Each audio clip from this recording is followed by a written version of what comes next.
Back with another video, y'all. And in this video, I will be explaining, in my opinion, why Billy Carson lost the debate.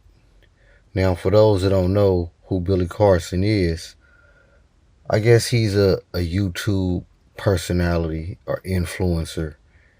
And he speaks, I guess he would specialize in ancient civilizations, quote unquote, alien interaction with humans thousands of years ago.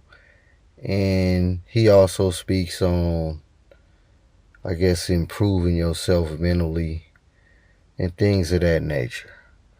But recently he just debated a Christian scholar by the name of Wes Huff. And he got embarrassed pretty badly. And it was shocking to everyone. And not only he lost the debate horribly, he even went as far as knocking on dude's door 2, 3 in the morning, threatening him not to release the video unless he was gonna file a lawsuit. So he did a Drake move. But I want to break down, in my opinion, a few things where Billy Carson went wrong in this debate. So here it goes. Well, for one, before I continue, this is a prime example of believing in something. See, belief is a double-edged sword.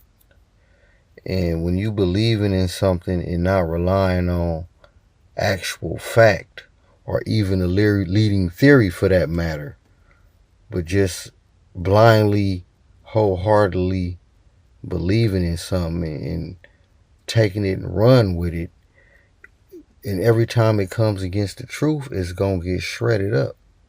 And that's what I believe happened.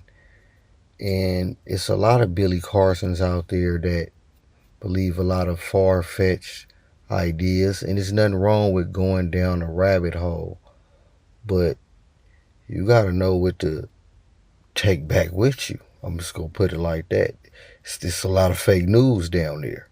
So you got to keep that in mind, and this is just the premise of why I think he lost. So now let me explain a little further. Again, as I mentioned, Billy Carson, from what I know, he relies heavily on the theory of alien interaction with earlier civilizations, earlier human civilizations, even regarding the building of the pyramids. He's under the notion that aliens may have had some input.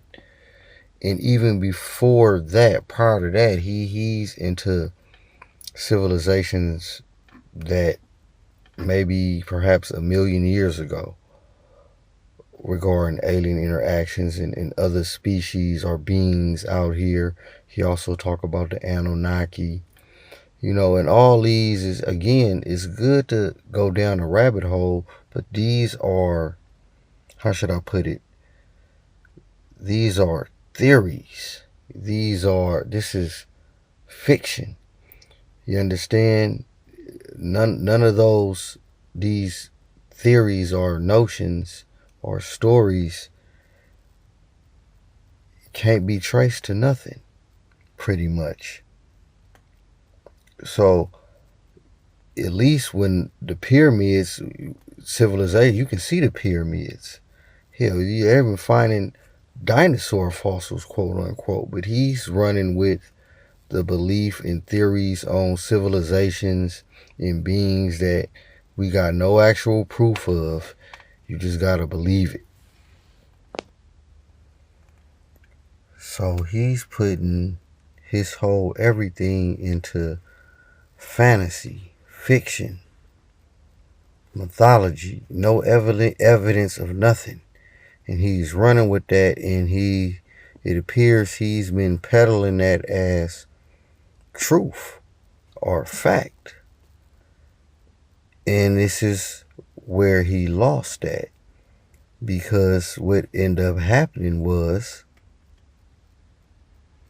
Well, first, again, that's the problem with believing stuff. And there's nothing wrong with mythology if you understand what it is. And I think that's where he fell short or got it twisted. So the problem was another problem. He challenged the Bible. See, now keep in mind, he's already been believing in fantasy, fiction. So he wanted to put it against the Bible. And this is the thing, because he picked the wrong battle against the Bible. And you would think somebody of his caliber would understand that the Bible is allegorical. So he should have knew how to address it when you debating against the Bible regarding anything. So he was fighting a losing battle to begin with. And this is where I'm going to get in a little bit about the debate. And I didn't see the whole debate, but I seen the highlights. And again, he lost pretty easily, actually, to be honest. And let me break it down. As I mentioned, he's been pushing alien civilization. I guess lately he's been pushing some book. It's called the Sinai tablets or something to that effect. And it's basically a book saying that, well, he's alleging that this is the book to where they stole Genesis from in the Bible, the chapter of Genesis. And in this book, I guess it's explaining that, I don't know, millions of years ago, you had some gods or whatever, and they was fighting, and one of them knocked the planet against the other one. So you see how that sounds. So he's alleging that this was somewhere, that's where they get Genesis from. And the guy he was debating, West, he was just like, man, ain't nowhere in the Bible, in Genesis, they talk about that. Like, how could you correlate that? And it was just so easily, man, he slapped it down quick, and I knew then, like, Carson, but it's good entertainment to talk about the Anunnaki and the possibilities of aliens being here. And I'm not saying whether or not to believe in extraterrestrial. I'm sure we're not the only beings out here in the universe. But that don't mean aliens built them pyramids when we got too much proof. That don't mean, and it was a civilization a million years ago. And you talk about how other ancient civilizations mention certain mythical beings or whatever, and then they drawing on the walls and the tablets. But nah, see, what people don't understand is humans being humans. Issues that we dealing with right now when it comes to human interpersonal relations, like betrayal, hurt, lust, all that envy, jealousy. Humans been feeling those emotions and feelings 5, 10, 20, 50,000 years ago. So that is nothing new. As well as imagination. You understand? You didn't think man and kids and people had imagination back then? This is where mythology come from. They told stories. So of course they was writing. That could have been a story. That could have been a children's book you seen or anything. So I'm not. Now I need way more actual proof, evidence to support alien interaction a million years ago. You understand? So that's the whole problem with being Carson. And that's the problem when you overstand something or you start taking belief. Well, that's the drawback of belief. And dare I say faith. But when you start taking fiction, fantasy, and mythology as actual fact and not understanding what it is that you learning, this is what happens to you. Then when you come against, and dude who he debating, and it's no smite at him. He wasn't like, he was no big time Bible dude. I don't even know dude, but I mean, basically, but Billy Carson was child's play. You understand? When it come to that, and like, you would think, again, he would even have a proper understanding of the Bible in a allegorical sense to even know how to address the Bible. You understand? Like it's damn near like the law. You got to pick your battles sometimes. But in his case, he was fighting a losing battle to begin with, because he trying to put in. And then you know how they mentioned certain tablets, and then this book he was talking about. Even the dude he was debating, West, he even said it like, man, they proved that was a fraud, some plagiarized stuff. So you coming with that, you walking around preaching that, and this is why a lot of people previously was saying he was a grifter, just running kind. And again, I'm like I mentioned, there's nothing wrong with being fascinated with make believe in stories. Hell, when I was a child, I used to love that Clash of the Titans movie.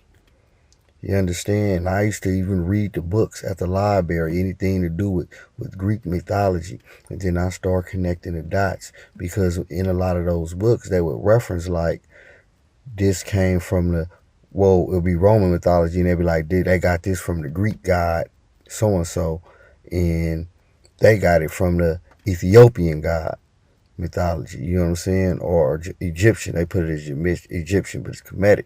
So it lets you know who copied off of one. But again, the point is, there's nothing wrong with liking stories and fantasy and superheroes. But when you seriously running with that theory, man, and you don't got no cold hard evidence, and then you want to debate somebody, you understand? And that was the wrong to debate. You trying to measure up them plagiarized or fiction books against the Bible.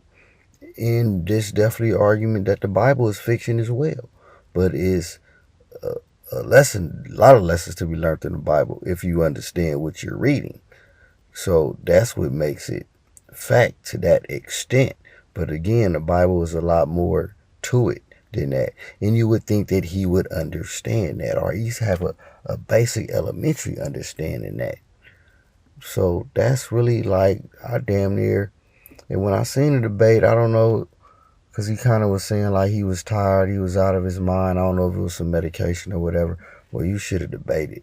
But even then, man, I could have been, hell, I don't know, hung over. I could have been half asleep, and I would have won that debate. And I ain't the great debater, but fact is fact. The truth gonna win every argument, and that's why he lost.